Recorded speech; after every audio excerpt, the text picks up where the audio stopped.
Yeah, I know, she's got an emotion. I'm not exactly sure what it is. But it must be something anyway. Where are we? Okay. Ekman, Sorensen, and Friesen in 1969 proposed that there is a set of basic emotions that are universally recognized around the world. What would you say this emotion is on this lady's face, this young chick's face? Oh, come on, what is it? Happy. Happy, of course she's happy. She's real happy. Both of them are. You can look at the dimple on this little guy. That's pretty good. How about that emotion? Excited. I'm sorry? Oh, nothing else being sarcastic. You're being sarcastic. What's his emotion? He's mad. He's mad. He's mad. My golly. How about this guy? Legally happy. Thank you. He's happy. All right. How about this guy? Sad. Lonely. I'm lonely when I'm sad. Or I'm sad when I'm lonely. That's it. Okay. How about her? Shocked. I'm sorry? Shocked. She's like, what the hell? I don't know. If you saw this lady, what would you think was going on with her? If you saw her in the back of the room, and all of a sudden she went like that, what would you think? Horrified. Horrified. She's scary. How about this little guy? Is he horrified? Traumatized.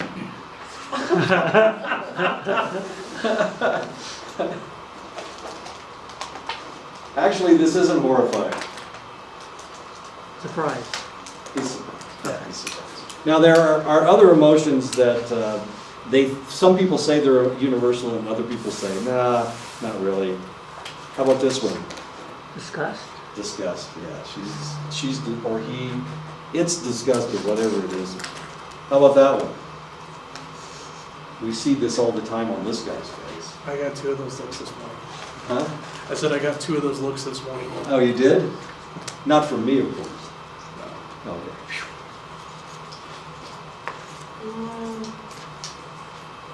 Disgust. Disgust. Yeah. Well, contempt. Contempt. And they're wondering if it's universal.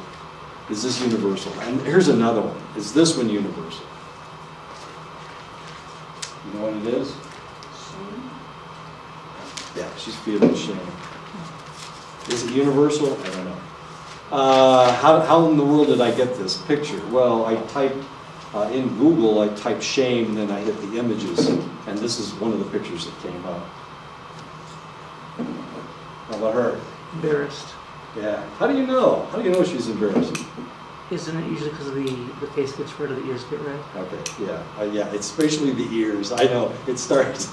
And some people, they can't hide their emotions. They can't hide their embarrassment. Their face just turns immediately red. As much fun as that is.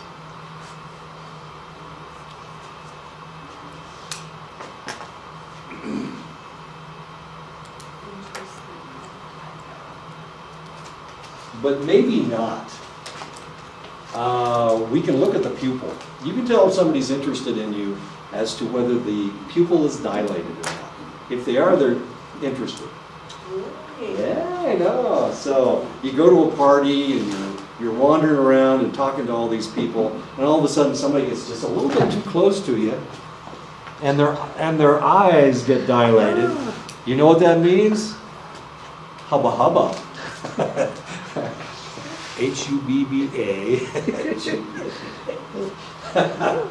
Yeah, she's good to go. She's ready. What if you're married and you look at your husband and his pupils don't dilate? Does that mean he's not interested in you? No, that means he's used to you. No. Okay, so when you're with your husband, not every minute do you feel, just a immense love for this guy. But every once in a while, it just kind of strikes you. And you look in his face, and you go, wow, I really love him. That's when your pupils dilate. The rest of the time, your pupils aren't going to dilate. It's not every second, you know. Otherwise, you guys would be jumping into bed like every 15 minutes. How embarrassing would that be? Yeah. Okay. And you got the kid at home, you know, yeah, that's not good. I can tease you because you're Blackfeet. And you guys joke about sex all the time. I know you guys do, because I've been teased about it by my friend, who isn't my friend anymore because he teases me too much. But he used to tease me about it all the time. He was Blackfeet. Funny guy. Bobby. Bobby. I'm just kidding. He did used to tease me all the time, but he's still one. How about this one? You got the answer right. Pride, you bet. Oh, he's proud of himself. Is that universal or not? Well, that's the question. Though happiness has many different words, the expression for happiness does not vary globally. When shown posed facial expressions, each culture is best at identifying expressions from their own culture.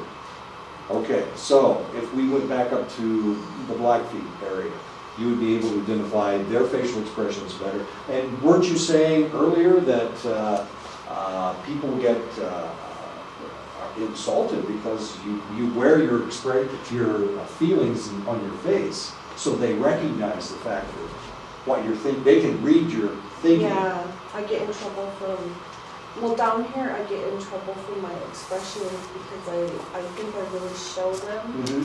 but back home I Right. yeah.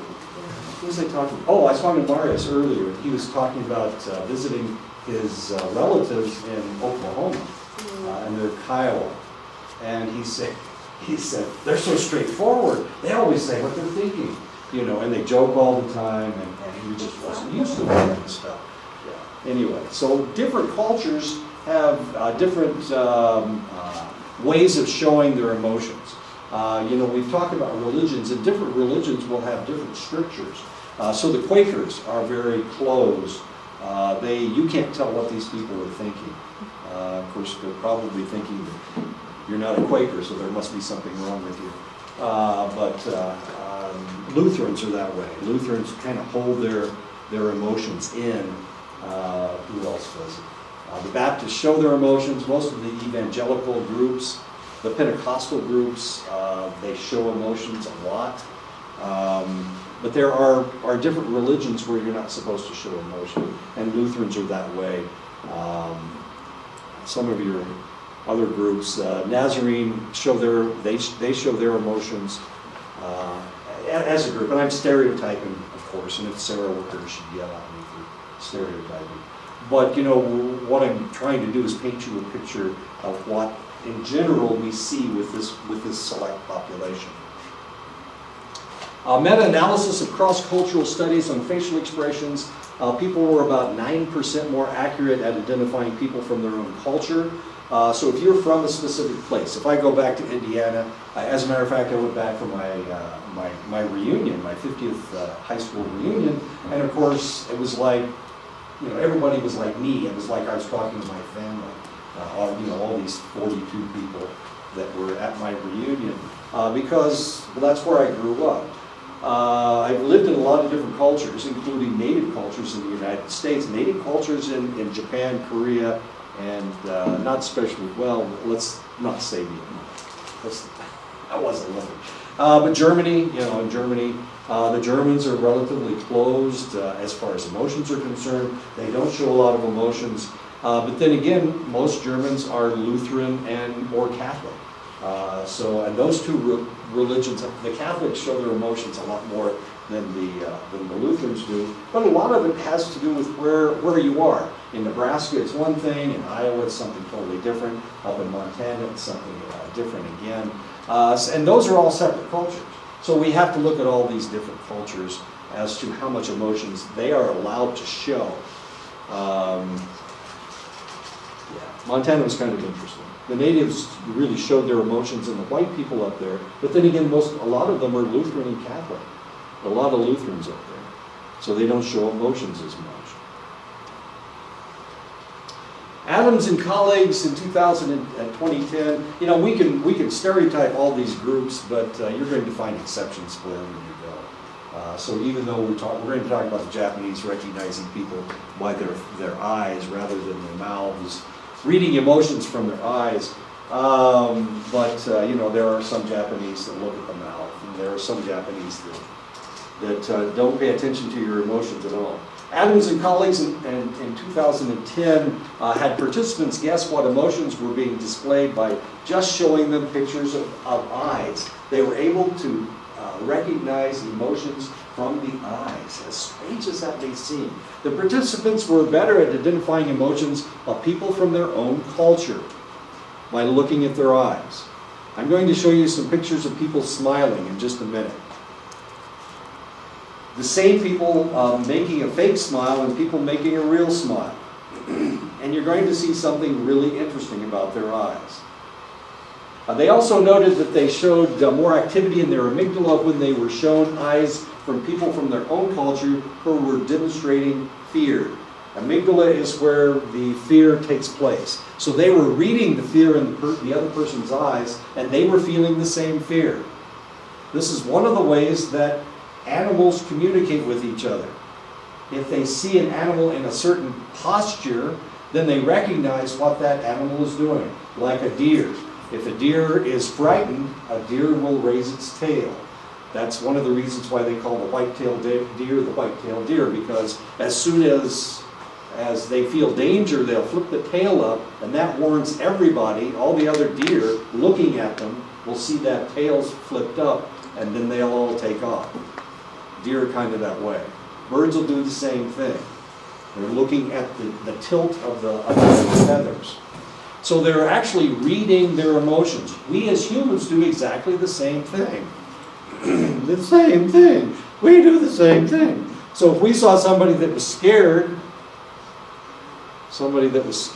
come on, where's this scared lady? If we saw somebody that was scared, we would recognize the fact that she is afraid. And we would feel the same emotions that she's feeling. And we would be warned that potentially something's happening. Does that make sense? So we read people's emotions. This is body language. And we do this.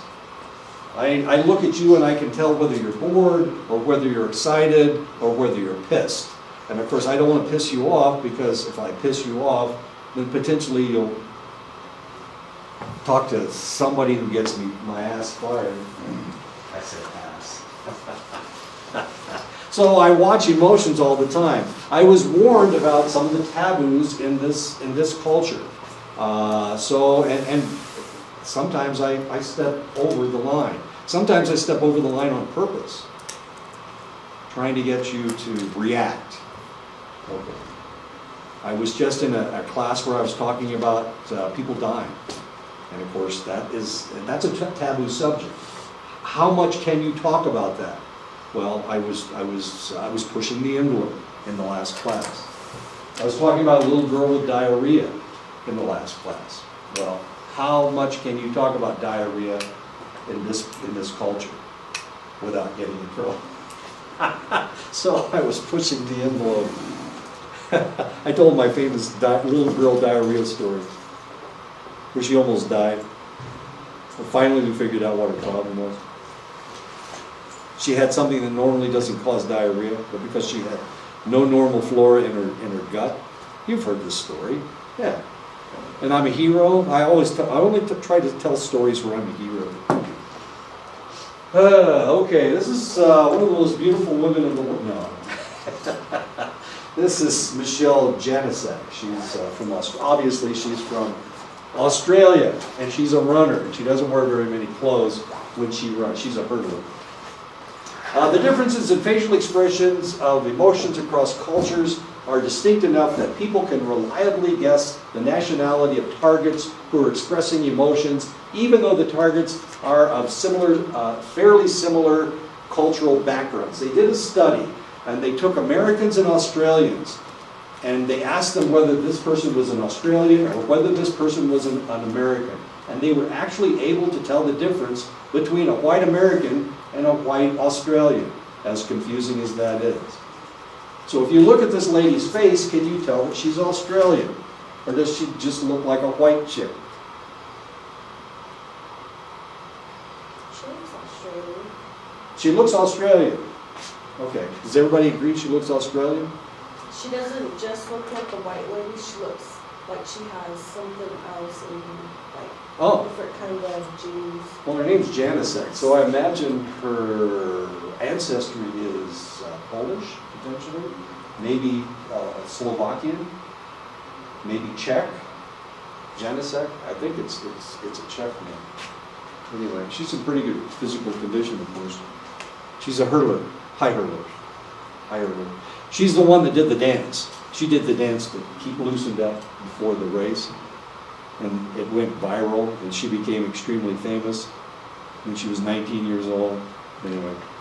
Okay, I'm going to show you some pictures. And in these pictures, one of these individuals is from Australia. And one of these individuals is from Sholo. And I want you to tell me which individual is from Australia and which individual is from Sholo. I'm going to show you 4 faces. And you have to tell me which one's Australian and which one is Arizonan. Not just Arizonan, but just right down the road. Sholo, it's right down the road. Are you ready for this? Have you ever seen anybody from Arizona? White people from Arizona? Are you ready for this? The other 2 ladies are from Wisconsin. There's 2 of them. And there's the other 2. There's the first 2. And there's the second 2. This student was, the Australian student was actually my student. She transferred, when they closed Ashford, she went to Viterbo, which is in Wisconsin. And I communicated with her and asked her if I could use her picture. And she said, it's okay. Okay, so anyway, there's the last 2, there's the first 2. So which one is Australian? Any idea? We'll call them 1, 2, 3, and 4. So which one's Australian? 1, 2, 3, or 4? 1, 2, 3, or 4. 2. 2, 2. I'll say 1. I don't know. You say 1? I'll just say guess. 2. I've got 3 2s, a 1, and 1. I have 2 1s and 3 2s. Those of you who said number 2 is the Australian are correct. She's the Australian. How did you know? Her eyebrows. Her eyebrows? Yeah. Oh, that's interesting. Okay. Yeah, I guess they are thicker, aren't they? She looks like that Crocodile Dundee hunter guy, remember? She looks like she wrestles crocodiles for a living. Okay. So which one is from Sholo? 1, 3, or 4? There's 1, and there's 3 and 4. So which one is from Sholo? Which one's Arizona? And which 2 are from Wisconsin? Wisconsin. 1, we know that 2 is the Australian. 1. She's really sweet. So you think, oh, I'm sorry. 3. I'd say 1. I got a 1, I've got a 3, I'll I said just- 4. I'll I've go got a with 4. 4. I'll just go with 4. Okay. I've got 2 4s, 1 and a 3. I've got 2 3s and 2 4s and a 1. The answer is number 4. This lady right here is a lady from Sholo. The other 2 ladies are from Wisconsin. The 2 blondes. Well, actually, there's 3 blondes, but I don't. Her smile is different too, isn't it? It's. Yeah, I didn't even think about that. And that lady have kind of the same smile, don't they? And then, of course, the lady from, I don't know. Yeah, anyway, number 4 is the Australian, or is the lady from Sholo. I was surprised that she had somebody on her team that was from someplace as close as Sholo. That was a bit of a surprise. And it's the only person from Arizona. And actually, this lady was at Ashford before she transferred to the Turbo. up in Wisconsin. Okay, let's talk about the Japanese. As much fun as the Japanese are. The same researchers did a study earlier comparing Japanese participants with Japanese Americans. So these are people of Japanese ancestry, whether they're from Japan or whether they're from the United States. Results were similar to those from for the Americans and the Australians. When the faces showed emotion, some kind of emotion, they were easier to read. Neutral faces were much harder to read. So if we look at these three faces, which ones of these ladies are Japanese American? One of these ladies is Japanese American. Which one is it? The one on the left on the top. Top left. Top left, I've got 2 top lefts, I've got 3 top lefts. Bottom, 5. Which one? bottom. The bottom one, this one right here? Okay. Yeah, top left. This one or this one? Top left, yeah. You guys are right. This is the American. That's the American. She's Japanese, and she's very Japanese. She's extremely Japanese. I know. She smiles like somebody in Japan. A lot of times women in Japan have bad teeth. They have small mouths and they have crooked teeth. So a lot of times they smile with their mouth closed. Obviously, all these women have good teeth, have nice teeth. Barron and Cohen et al. In 2001 and Kraus, Cote, and Keltner in 2010 found that people of lower socioeconomic background more accurately identified facial expressions of emotions. The lower the status, the more individuals must attend to facial expressions, because how in the world do they survive if they can't read people's faces? They're going to get arrested if they see somebody that's angry enough to arrest, to call the cops. So they have to recognize all this stuff. People can look at me and tell that I give away money. I haven't figured it out yet, but it's going to happen again today, right? I know, I need to say no. Everybody tells me, just say no. Okay, I'll say no next time. But I have to give money away today. It's not my fault. It irritates my wife to no end. Oh God, she's so pissed with me. Oh my God. I give too much money away. There's something wrong with me. I'll stand by your office and I'll. Chase all the Navajos away. Yeah. Thanks a lot. Because one of them's a Hopi, so.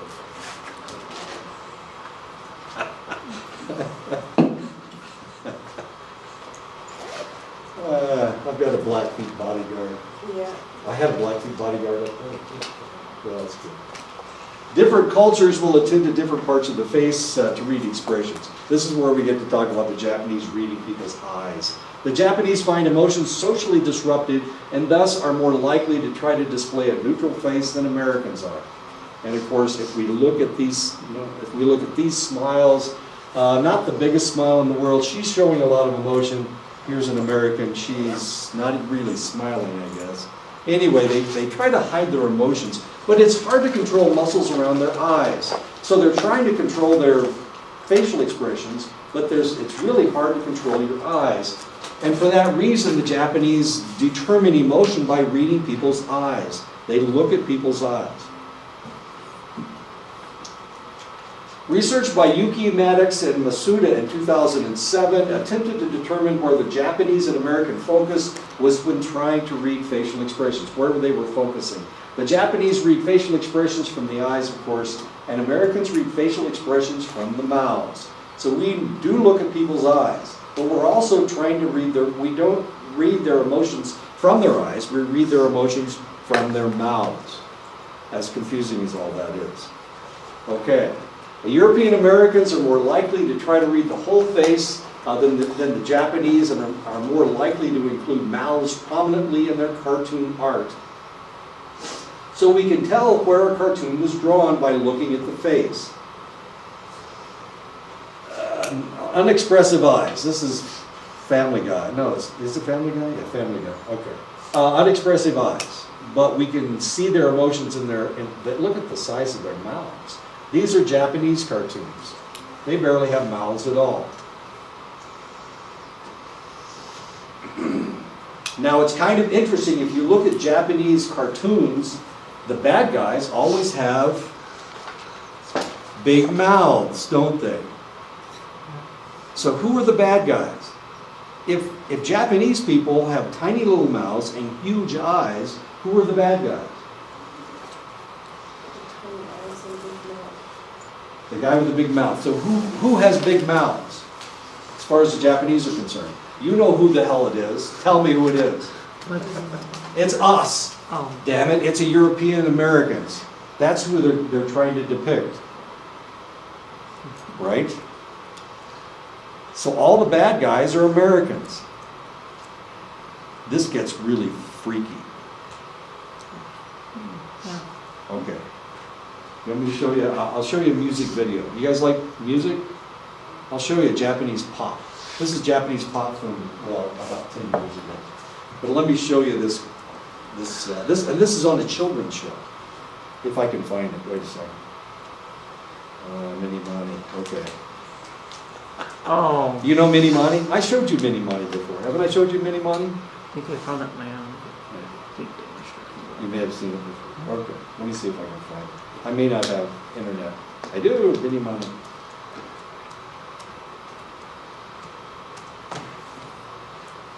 Let me see, which one is it?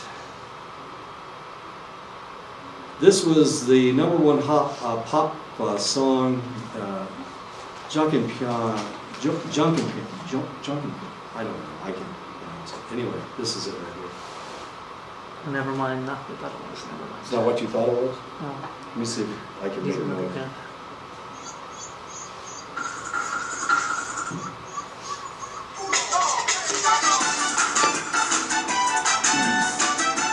Two really interesting things about this video.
was the right one. Sorry about that.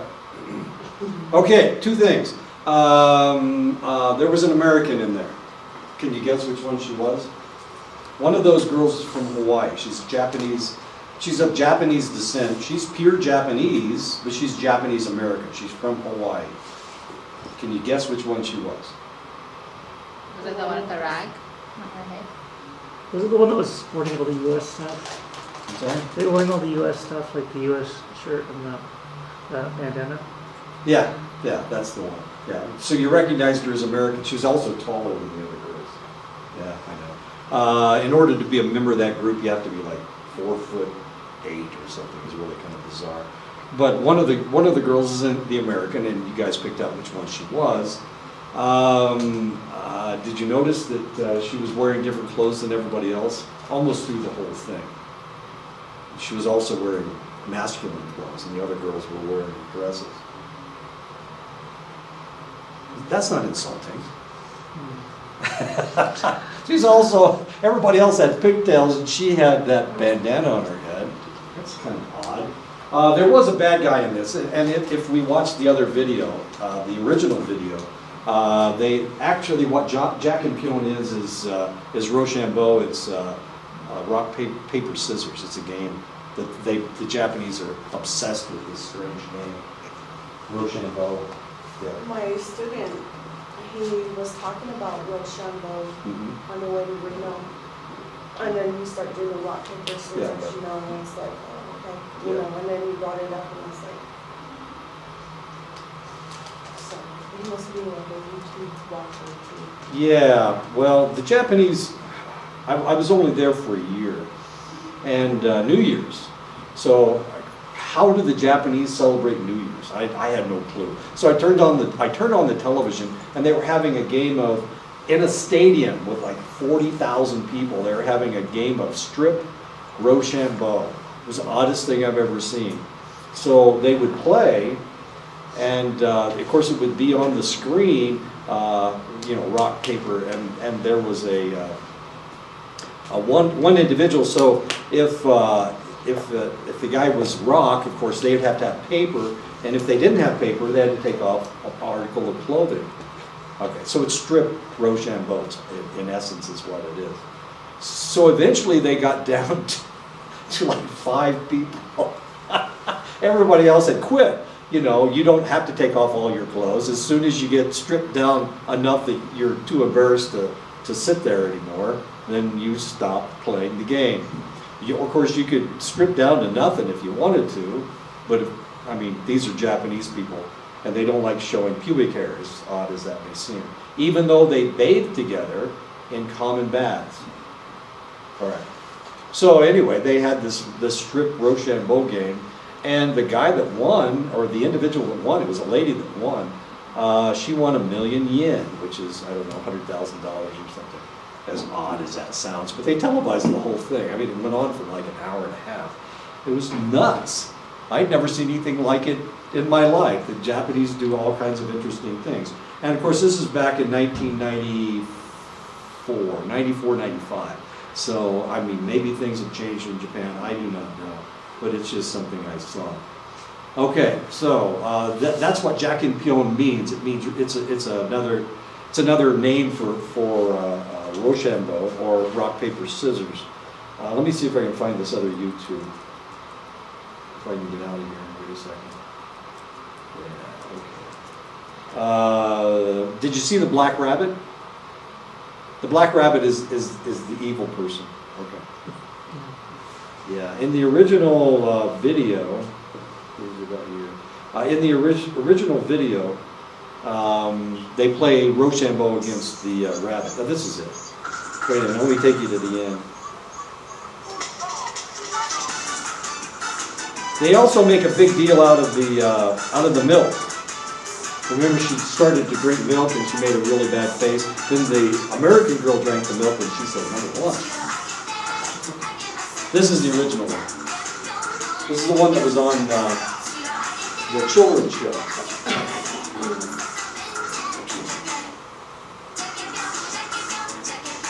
Once again, we see exactly the same thing we saw before. The American wears different clothes. than the cute little Japanese girl.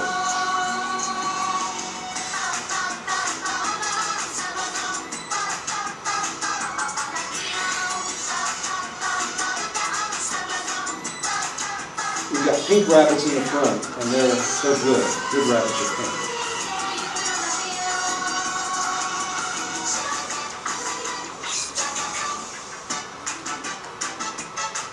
Flying through, yeah, there you go.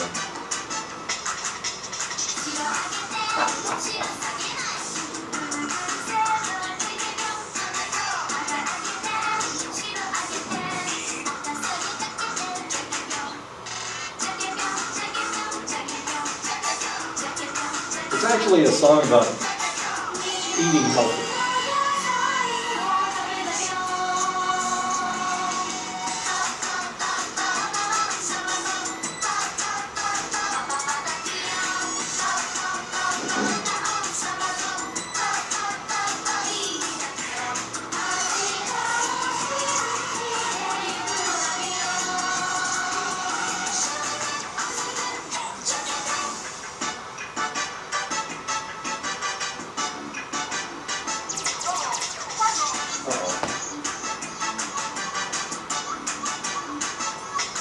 Evil Black Rabbit.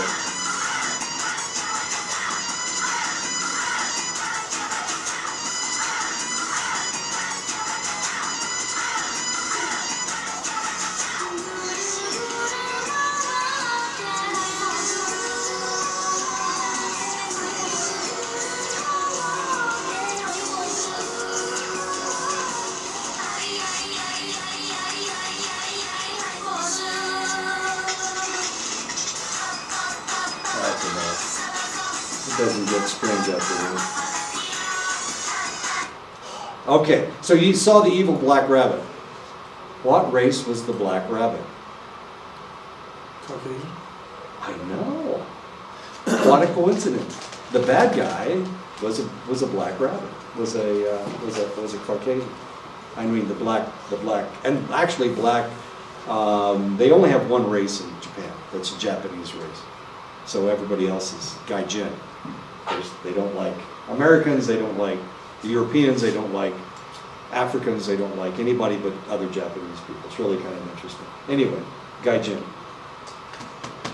So they show the bad person as a Caucasian, which is interesting. I was looking at they were trying to teach you English on television. So they had all these vignettes where they were teaching you how to say English words.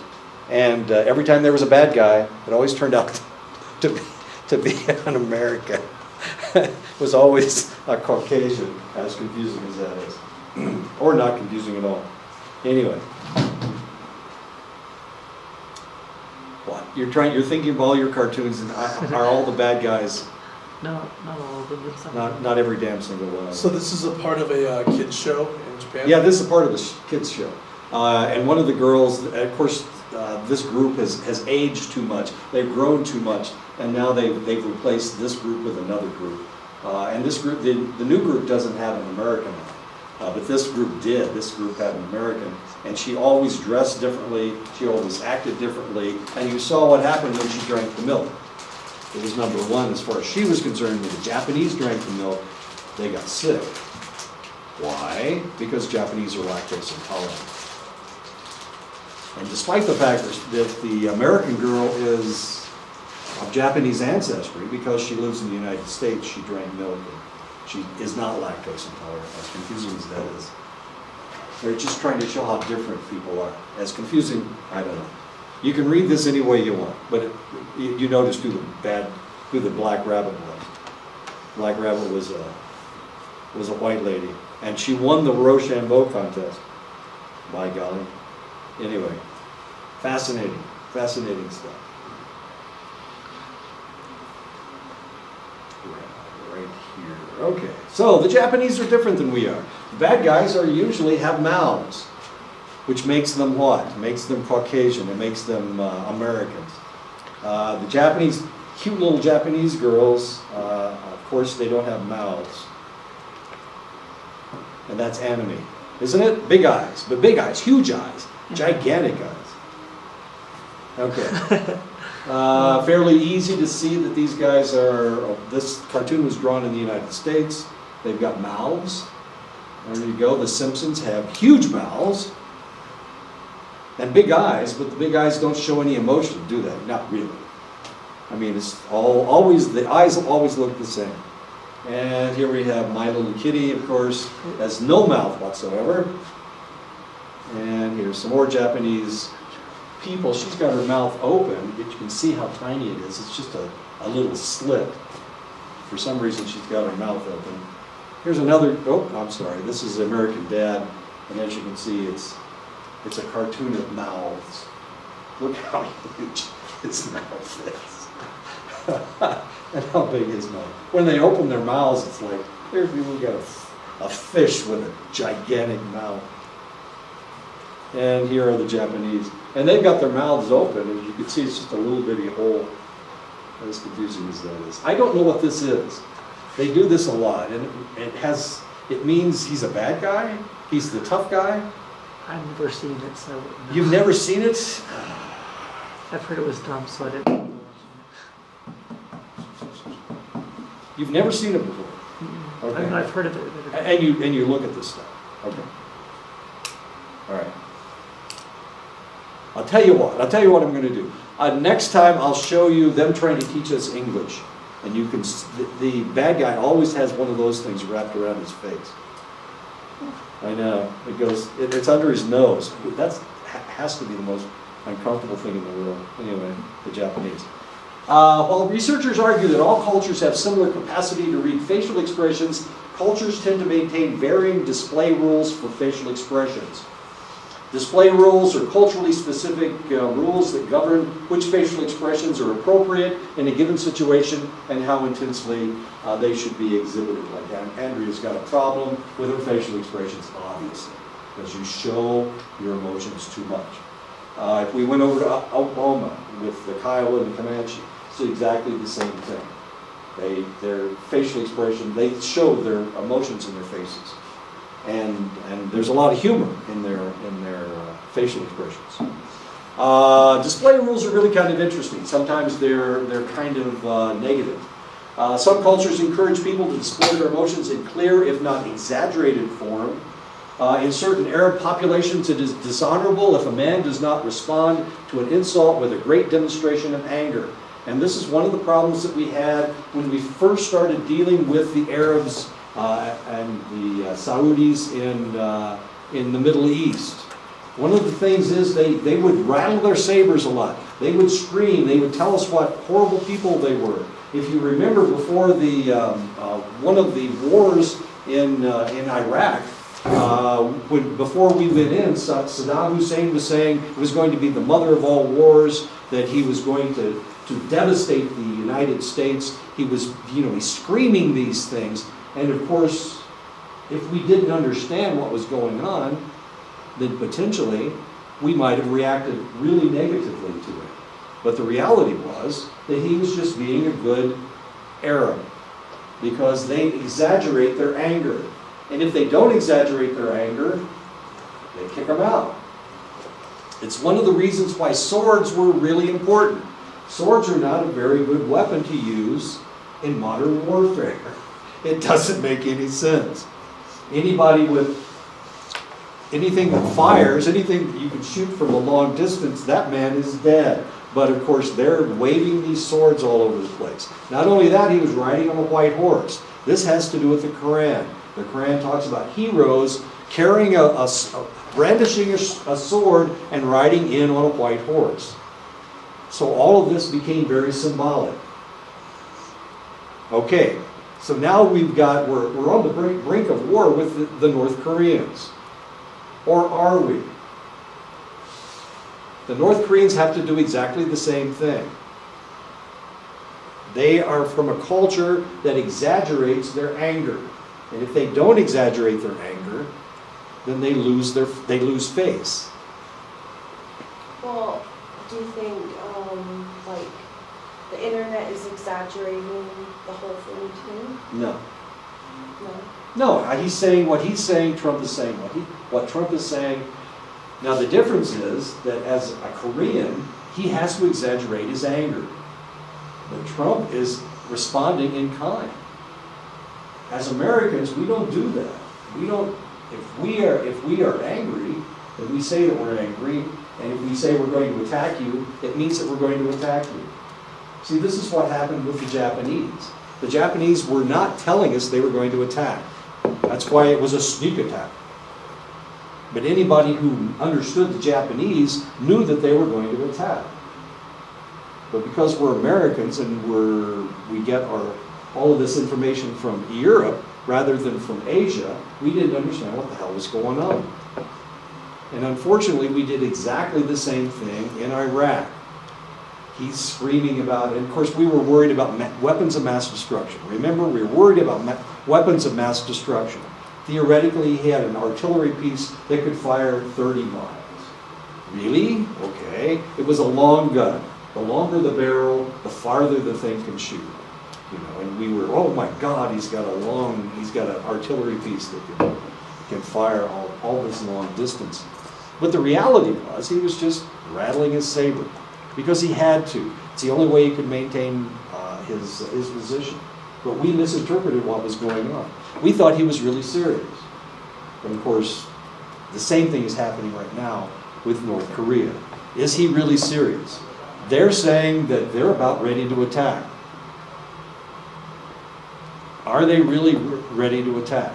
The answer is probably not. It's the only way I you heard can they make... had like a tiny nuclear weapon. Yeah, that they were showed gonna- pictures of it. They were gonna attach to like a rocket or Sure. some kind of thing. Sure. And it would probably like blow up. This room. Yeah. That was so sad. It's not sad, it's the only way he can maintain power in his country is by displaying this desire to die. That's what you have to do. They were doing the same thing in Iraq. And of course, you know, they had the Republican Guard. We were deathly afraid of the Republican Guard because they were an elite force. They were like the Green Berets. They were like the SEALs. You know, they had tens of thousands of these soldiers that were elite soldiers. And of course, once the war started, we didn't have to, nothing happened. Nothing happened. We just walked right over it. Not just once, but twice. We went into Iraq 2 times, and we completely devastated their military. But as people from that part of the world, as Arabs, they have to exaggerate their anger. And of course, as Americans, we misinterpreted what was going on. We didn't have anybody that understood the Arab mind. We did have people that understood the Arab mind, but none of them were in the government. It's really kind of tragic. I understood what was going on. If I could understand it with my limited knowledge, there should have been somebody in the CIA, somebody that was an expert that could have read what was going on. The Kaluli of New Guinea tend to show their emotions particularly intensely and dramatically. And of course, that's one of the ways they scare off the enemy. They make faces. The Maoris do the same thing in New Zealand. They made facial expressions. They beat on their chests. They slap their legs. They make horrible facial expressions. And that's how they frighten the enemy. Samoans are the same way. It's a huge display of their anger. And it's got a name and I can't think of it. Among the Alaska Native Utku, public expressions of anger are strongly condemned. And this is what somebody who's Utku looks like. They do have facial tattoos, which is interesting. The Balinese have a preference for emotional smoothness, where the emphasis is on avoiding strong displays of emotional feelings for both positive and negative emotions. So they try to not show any emotion at all. No anger, no happiness, no interest. Okay. All of those emotions. When Americans are embarrassed, they tend to make a facial expression where their face turns red, they close their eyes, and they look down. So we can tell if an American is embarrassed by whether he's looking at us or not. Or she, whichever the case may be. In India, however, They show embarrassment by biting their tongue. They literally bite their tongue. They curl their tongue under and they bite it like that. Now, we don't recognize this in the United States. We have no clue what this means. But in India, of course, you would recognize this right away. I had a friend from Bangladesh, and I asked him about this. And he said, yeah, I thought everybody knew that. And he's right. Everybody in India knows that. Of course, he's Bangla, but he went to school for part of his education in India. And of course, they do the same thing in Bangladesh. Which reminds me, I need to write him an email. Voluntarily produce facial expressions like a wink and a false smile suggests the existence of cultural display rules that lead people to express idiosyncratic facial expressions known as ritualized displays. So if we look at these two pictures, we can see which one is the real smile and which one is the fake smile. Justin Bieber, of course, we can see in the real smile, his eyes are crinkled. He's kind of crinkling his eyes, and the same thing we see here. With the fake smile, his eyes aren't involved in the smile. And in the fake smile here, his eyes are not involved in the smile. So we can tell if people are really smiling or not, whether it's a genuine smile. Yeah, I like the joke. One of everybody's favorite movies. The facial feedback hypothesis states that the expressions on our face reflects our true feelings. But also, we can change our emotions by changing our facial expressions.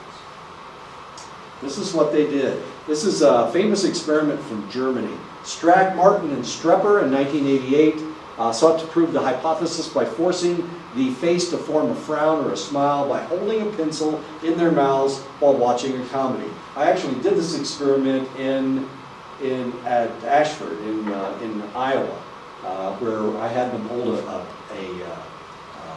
pen in their mouths, and then they wrote down every 5 minutes. They wrote down how they felt.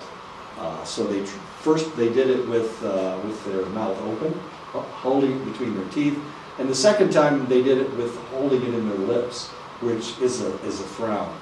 So I showed them cartoons, and they wrote down whether they felt happy or whether it was a funny cartoon or not. And it was, what was that stupid cartoon with all those babies?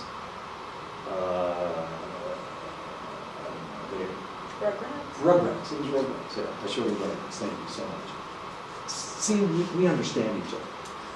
Rugrats. Do you guys know it was Rugrats? No? Yeah, you know it was Michelle. Of course, she's from up there too. We watched television together up in Montana. The researchers discovered that those in the smile mode found that more humor in the comedy funnier, of course, when they were actually smiling. Matsumoto, Kudo, Shearer, and Walbot in 1988 asked American and Japanese participants about an experience where they expressed select emotions. The Americans reported feeling those emotions longer and more intensely than the people from Japan. This is the symbol for Green Lantern. I know that one, but I don't know this one. Does anybody know that one? That's the Green Lantern. Nobody? I'll bet you Jeff knows. I'll show him and see if he knows who that is. Mesquita and Karasawa in 2002 had Japanese and American students complete questionnaires indicating the emotions that they were experiencing a number of times during the day. The Japanese were 3 times more likely to indicate that they had no emotions than Americans did. Now remember, in Japan, it's really crowded. And in that kind of an environment, you try to not show emotion at all. And for that reason, the Japanese practice not feeling emotion, not showing emotion. But not in the United States. We're wide open spaces. We hardly ever see anybody. So when we do see people, we show our emotions. We put it on our faces. McCallums, Blaskovich, and McCall in 2012, and Ryder et al. In 2008 found that East Asians are less attentive to their visceral states when compared with Westerners. In other words, Westerners worry about their feelings. They think about them. They write them up in Facebook and Twitter. They tweet people as to how they're feeling. But not the Asians. Asians don't do that. They don't pay attention to how they feel. Why? Because half the time they're pressed up against somebody in a subway train and they have to live in that environment for an extended length of time. Okay, Jeff, I've got a quiz for you. Are you ready? What's the quiz? Green Lantern, right? What's that? Have you ever seen it before? But you can't think of who it is. Is it X-Men? I don't know. You're the expert here. Yeah, let's see, it's X-Men. X-Men? Okay. You know, on Big Bang Theory, Sheldon wears T-shirts with all these symbols on them, and half the time I don't know who they are. But I recognize Green Lantern. Huh? Yeah, Could That's it just good. be like a railroad crossing sign? could be. Railroad crossing sign. Please, that's not a cartoon. It's not a comic book. Zakoto in 2010 found that Ghanaians, attend to their emotions less than Americans do, and these are people from Ghana. How do I know? Because I typed it into Google, and that's what they told me. From these studies, researchers have hypothesized that masking emotions in East Asia might be leading East Asians to experience fewer and less intense emotions than Americans do. And of course, I talked about American GIs getting in trouble in Japan. Mostly it's because they talk too much, for one thing, and they show their emotions. And of course, this is embarrassing to the Japanese, because the Japanese don't show emotions like this. If they're happy, they barely smile. So this is one of the ways that Americans get into trouble in Japan, is by showing too much emotion, talking too much and showing too much emotion. So how in the world can you pick up chicks if you're like they see you as a crybaby because you're showing all your emotions. You show your anger, you show your happiness, you show your sadness. Research in the West has indicated that people with hostile tendencies are at increased risk for cardiovascular disease. The reason hostility leads to cardiovascular disease is that hostile people have more occasions when they need to inhibit their anger. In other words, they have to control themselves. My son yesterday in his automobile accident, he had to control himself. If you were in an automobile accident where you hit your head and got a concussion, and the guy didn't hit you one time, he slammed you 6 times, how would you feel? Would you be kind of pissed off and want to blow the guy's brains out with your fist? Smash his face with your fist? Was that the way you'd feel? Or would you go, oh, I'm so sorry that you hit me. I'm so sorry that you not only hit me, but hit me over and over and over again. Of course, the guy that got out of the car was an 85-year-old man. My son's 45 and a bodybuilder. He could have really hurt that guy if he'd been angry enough. But of course, he didn't do anything. Anyway, so he had to control his hostility. He felt anger toward the guy because he slammed into the back of him over and over and over again. So he was pissed. But he had to suppress his anger. He had to inhibit his anger. So he'll probably have a heart attack from this old fart blasting into the back of him. And of course, the old guy probably has dementia. We should feel sorry for him. He totaled his car. We should feel sorry for him. It was probably adrenaline too that really took place in the old man, you know. He thought he was stepping on the brake and he was stepping on the accelerator. But it didn't register in his brain that, wait a minute, I've already hit this guy once, maybe I should move my foot. He didn't think about that. He just kept pushing on the accelerator. Bam, bam, bam. And every time my son sped up, he slammed into the back of him again. I know. The insurance down in Florida is different, and I have to find out what it is. I didn't Wasn't able to talk to my son about it last night, but evidently the insurance for old farts is different than it is everywhere else. I don't know, I haven't quite figured that one out yet. But I'll tell you about it next week, after I find out, after I talk to my son again. Because the question is, what's going to happen with his car? My son's got insurance, and probably the old fart's got insurance. I mean, it was an Acura. No, it was a Lexus. Acura. It was an Acura. And I thought, it totaled the old man's car, but it just damaged my son's car. So I thought maybe if he'd hit him with a Cadillac, it probably would have killed him. Well, not really. My son's pretty strong. Anyway, but he has a concussion. My son has a concussion. First time he hit him because he wasn't prepared for the blow. But then after that, he did prepare for the blow, and he was able to control his head slamming up against the headrest. He's real strong. However, in cultures where anger is not expressed, people tend to experience anger less intensely.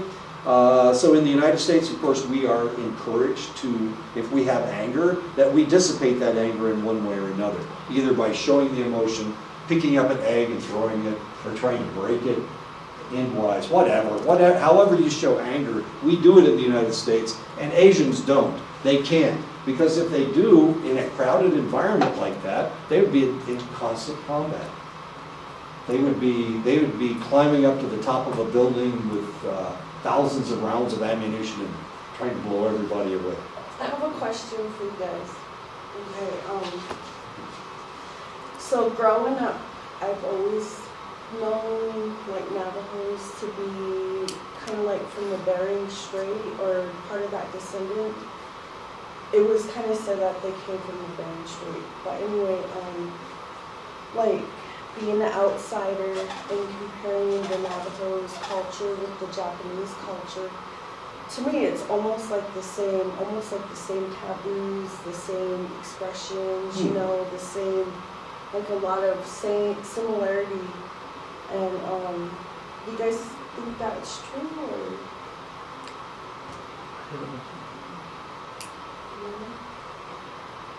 They're not going to show you any emotion. You know they're not going to show you. I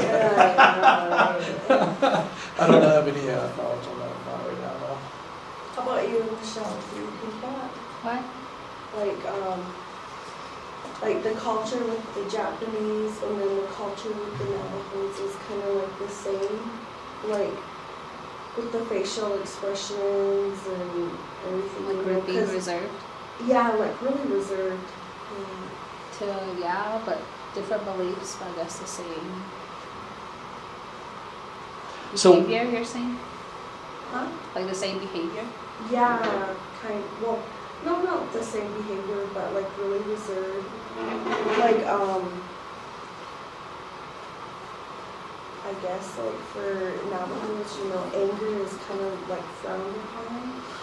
You know, you don't really see a lot of people expressing anger. And like, just from experience, you know, where I come from, you know, we react on anger. And I know I shouldn't say this, but I beat the crap out of somebody from anger here. And when I did, everybody's emotions and everybody's expressions were just like totally traumatizing and everything. But to me, it was just normal, you know. And so I see what you're saying. No, I'm going to stand over here, if that's okay. Well, you've lived in both places. So when you're up north, do you show more emotion up there than you do down here? Yeah. Yeah. Because it's more Well, exciting. you have to be mean when you're up there because kids can be bold. You have to be bold. That's a Yeah. good point. And that's When you're exactly down what you're here, talking kids about. are- what about you and your other tribe? Are you? I really don't know any much about my other tribe, but I see what you're saying on the attitudes, behavior. Like I'm different when I'm at home compared to like when I'm out in public. But as far as I don't know, that's a good question though. Like, do you think it's like a modern thing that Navajos are more reserved than they were like back in the 1930s, 50s? I would bet that they're less reserved. Because like my family will say, well, you know, like something will happen with me and my husband will get into a fight or something, you know, and my family will say, well, that's how Navajos are, you know, and I'll be like, well, what do you mean? And then they'll say, well, they're really clannish, you know, and I'm like, well, what does that mean, you know? Because I've been down here so long, you know, I mean, I could be So Navajo. you're actually changing. Yeah. Yeah. And when you go up north, you're not as bold as you. I'm not, Yeah. I'm totally not. When I go up north, I used to be the crazy, scary, exciting one that would just I think she's still scared. beat the crap out of you. No, just kidding. But when I'm up north now, I'm just really reserved, and you know, I'm in there cooking and making bread and everything, and my grandma will say, oh, those Navajos really taught you well, you know. and it's true, you Yeah. know. But I mean, I just feel like Navajos are really reserved, like the Japanese or the Asian cultures. Wasn't that on chapter 7 or chapter 8? I know we wrote something on the discussion portion of About your culture? that. No behaviors. Personalities, right? Is that what you're Yeah, I think of this Characteristics you Okay. notice of other tribes. That one? Yes. Well, one of the things, and this is interesting, because I've talked about this before, and you guys have kind of complained about it, but you guys don't really understand other tribes. Michelle does, of course, because she goes up north, and of course Andrea does because she goes up north. You're from up north, but the rest of you, I mean, you never have any contact. And the strange thing is, you know, the Apache and the Hopi are all over the place, but I don't know. The Navajos are all over the place. They are.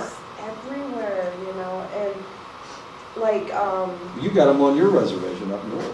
yeah, Yeah. they're like running my tribal council, you know. No, just kidding.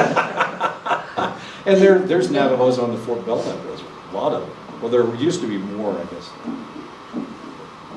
And you know, I just can really see the difference, you Mhm. know, the cultures and the expressions and everything. Like with my husband's grandma, we call her mommy.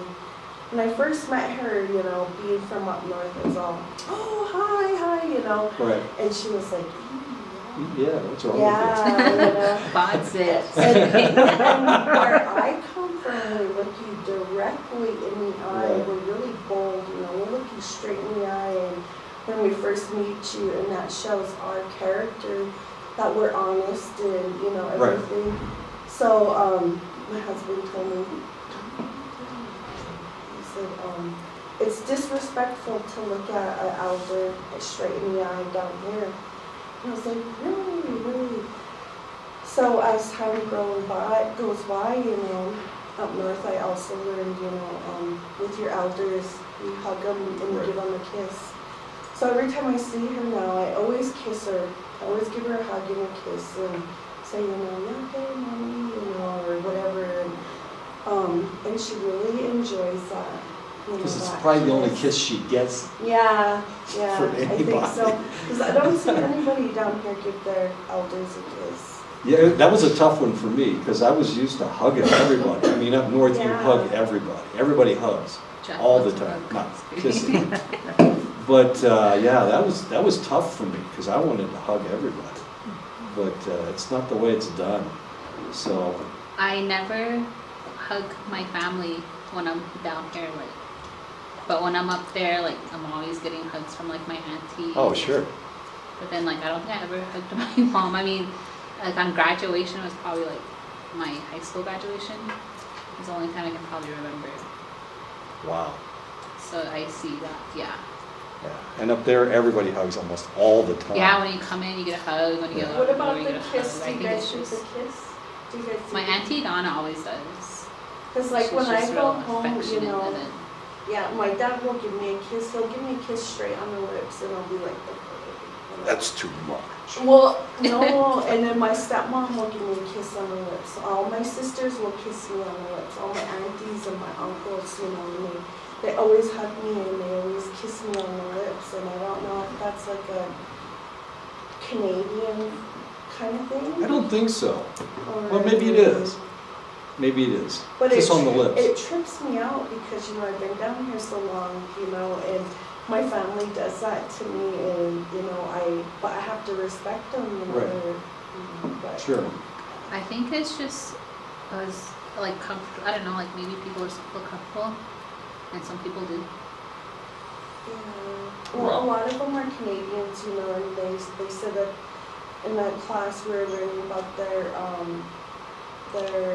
like how they feel about themselves, you Right. know. They could sit in front of a mirror 100 times a day and say, "You are beautiful, you is kind, you know." Only the You is Canadians. important. Yeah. Now you understand Sarah better. You know what she's doing all day long. Yeah. That's why she carries that big mirror around with her. It looks like she adapted really well though, Sarah. Like she's. Yeah, she married one. Yeah, but I think the Canadians, white Canadians anyway, I think they're more reticent than the natives up north, First Nation people. They don't do exactly the same thing. Canadians, are they pretty bold and pretty outgoing? No, it's the opposite. They're more reticent. They're not bold at all. As a matter of fact, if you do something, step in front of them in line, they apologize for being in your way. You know, that They're kind the of- politest drivers in the world. They literally are. If they're going too slow, they'll pull over for you just so you can pass them. And they're like going 63 kilometers.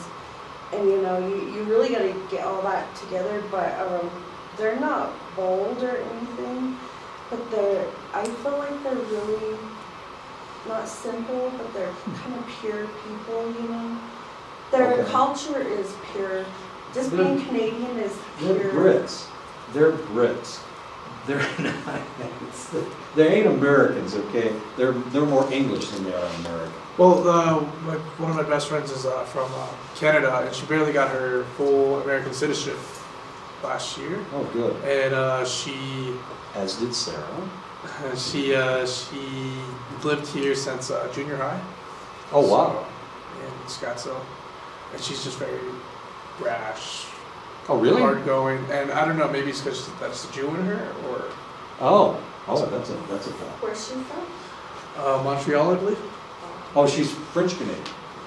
No, she's Jewish. Didn't she say she Yeah, was Jewish? her family's like pretty hardcore. Hardcore Jewish? Mm-hmm. Okay. Well, Jewish people, how much time do I have? Jewish people are kind of, they know who they are. Yeah, that's Yeah, they know what who she they seems are. like. I was going to say arrogant, but that's not really fair, because they just know who they are. And they know they're the chosen people. Sometimes I feel really arrogant being here, you know, like some of the stuff I say. Sure. You know, I mean, because I don't really have nobody to talk to around here, you know, it's just work, home, Right. you know, and everything. And then, so, you know, I've grown up, I've always just expressed what was on my mind, Right. you know, and I've learned throughout the years, you know, you can't say that, you know, and especially me down But here. all you guys do, I mean, that's a Blackfeet way. Bold. Yeah. And that's kind of the Gros-Ventre too. Of course, the Gros-Ventres were allied with the Blackfeet for an extended length of time. And you know, Yes, we they- had to be tough. We were the ones, the women were the tough ones, you know, we were like the ones that went out and did everything. All the men did was just Fight. hunt. Yeah, Hunt. hunt and fight. To scare off the other tribe. They didn't even do that. No, it's kidding. Well, I hope that being in this class hasn't made it worse for you as being bold, because I talk about you being Blackfeet all the time. I hope I'm not making you more bold so that you get in trouble with your Navajo relatives. No, they just, I don't know. Like, I guess if I understood Navajo when I first moved down here, and I was told this, if I understood that when I first moved down here, I wouldn't be here still. Oh, because they swore at you so much, or they called you bad names? Yeah, Okay. just because of the way I was too, you know. Oh, and you were bold. And it's not the way. So is it better to be reserved or bold than? I don't know. But down here, I guess it's better not to be bold, evidently because you've been conditioned to change your behavior. Mhm. Okay. Wouldn't it also mean like how you're brought up as well, instead of your culture? Oh, sure. Like